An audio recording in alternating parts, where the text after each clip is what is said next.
gyud sila sa mga kung tinuod nga gi-rescue mi nila. Punta magkuan sila sa mga nga bago nila nagibuhat, unaw-naon mi nila mga trabante ug asa mi nila dalaon. Okay.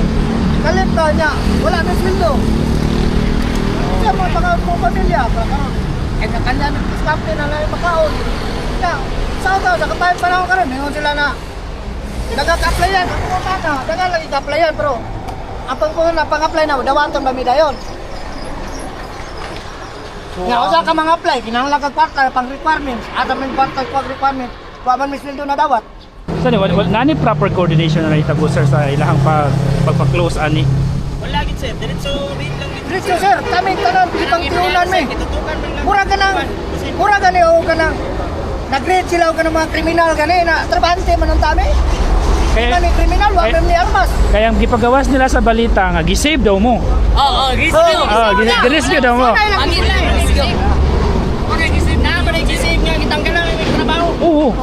Girescue pagi. Girescue di ba? Isa pa, moingon sila nga girescue, wala man magkikidnap sa kumpanya. Oo lagi. Wala man may gipay-stay dia. Wala man may kistiin. Wala man may gikulong dia. Sa inyo sir, unsay idea ninyo nga main reason nganong gi-raid mo? Ang number one lang ay ginakuan sir, ang sa karon radioactive. Ang number one nila ginakuan sa company kasi kuan na sila sa dos chemical sa kumpanya. Na karon substandard daw ang among mga bakal kay katudong nahugno nga building sa Cotabato kay nakitaan daw ang gigamit nga materialis is gikan diri ang kalitan. Amo lang kuan sir, sila na mismo naggikan nga radioactive man kanang among kuan dia. Possible man ka nga tasong radiation dia pero nganong ang mga tao ang hit sa management ang banday is diha man nila giditin. Isa pa kung wingon sila nga ang kuan na radioactive dia nganong ang nag-examine naka-pollution ra man. Wala may proper PPE. Isa pa detektor, gamit sila detektor. O kung saan panangitan ang detektor, dabi agi uban aparato nga dili biagi na siya mo bandetso, di ba? Wala ta kaingon kung nakalibrate man na ilang pandya. Ang isa pa sa mga muingo man sila dahil nga nang wala man sila nagkandak og laboratory testing sa mga materialis nga naa diha sa sulod.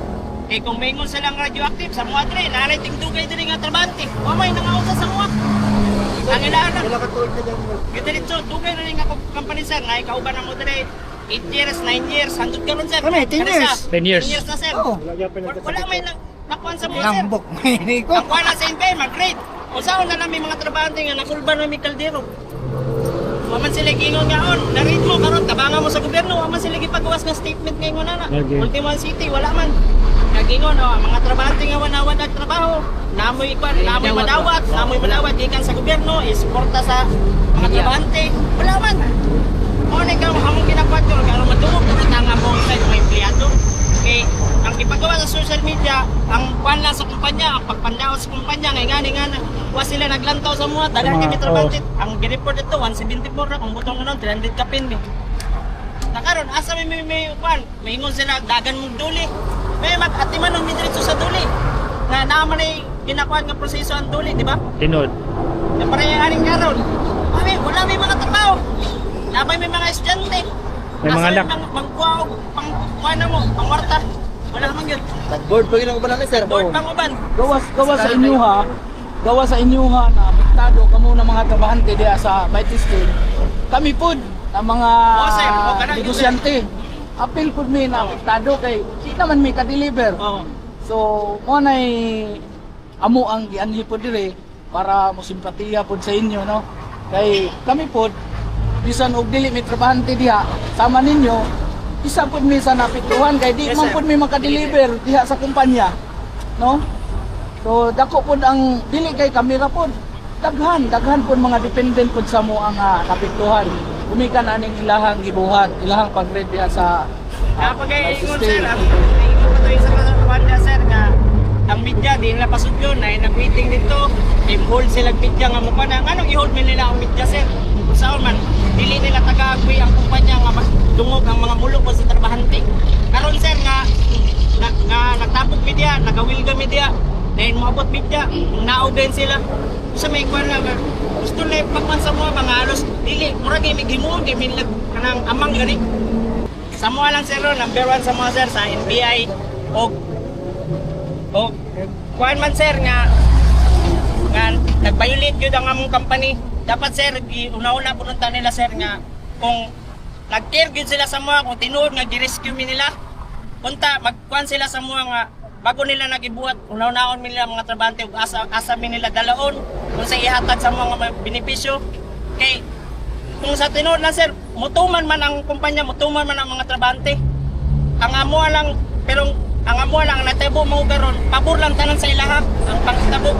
Karon dagang mga trabahante, mulo na mo number 1 amo pasildo hangtod karon wa pagyud. Asa may pimagawa ang mga pag-financial na mo. Wala akong pamilya. Kamora ba among gibuhi sa mong pamilya among trabaho?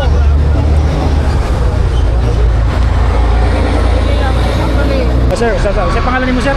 Danti Colomba, sir. Trabahante ka dire sa Oo, trabante, sir. sa imong kuan sir. Amo lang, sir. Inaot ni na ay mo pa sa mga na sa tuang panggobyerno ba na tabangan mi nila kay gikulban man mi nila diretso trabaho ko. Galing man dili may kabalik dia, taga-amin mo pamagi na nami ka pangitaan na mo kay mingon sila na daga-applyan ko. Ang pagpang-apply ni Sunman. So tanawan ninyo na sila gipaskil diri nga work stop order or stoppage order gikan sa dole. So okay.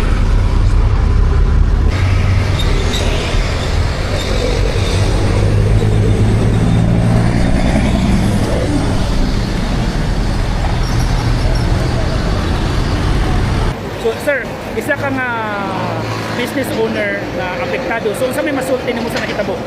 Actually na ako karon dire aron mo simpatiya sa mga worker dire no.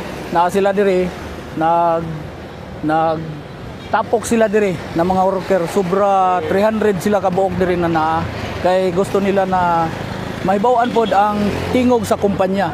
So kami nga mga negosyante pod naapektuhan sad mi sa amo ang negosyo gumikan kay naay ang kumpanya sirado di nami maka-deliver. Muna kami nang hangyo sa mga kinaukulan no, so labi na sa NBI na kung doon na sila yung mga nakita nga dili maayo diri sa kumpanya dapat iagi og proseso lang gyud ta para dili lang maapektuhan kining mga trabahante nga niya diri karon. Kung doon na may nahimong labag sa kumpanya, dapat dito ra sa kumpanya iagi dili apilon ang mga trabahante labi na pod sa amuan ang mga negosyante. Grabe sakit sa kong duga no na makita nga niya karon sila diri nagpadayag pod sa ilahang mga hinaing gani na ako'y nadunggan sa ilahang nga wala na sila'y malungag, ilahang mga anak wala na halos makaon gumikan lagi kay wala pa sila na sweldo sulod sa 2 ka semana na. Sa amo pod sa isip negosyante dili lang kay ako lang pod negosyante sa tibok Davao nga ingon ani sa amo ang negosyo klase sa negosyo dako pod kayong epekto sa moa kay bisan sa Cagayan sa Davao City wala naman mi ma-deliveran so unsaon man amo ang negosyo manang karon among hangyo unta sa ato ang panggamhanan karon na unta dili apil-apilon katong mga yanong negosyante o katong mga yanong mamumuo.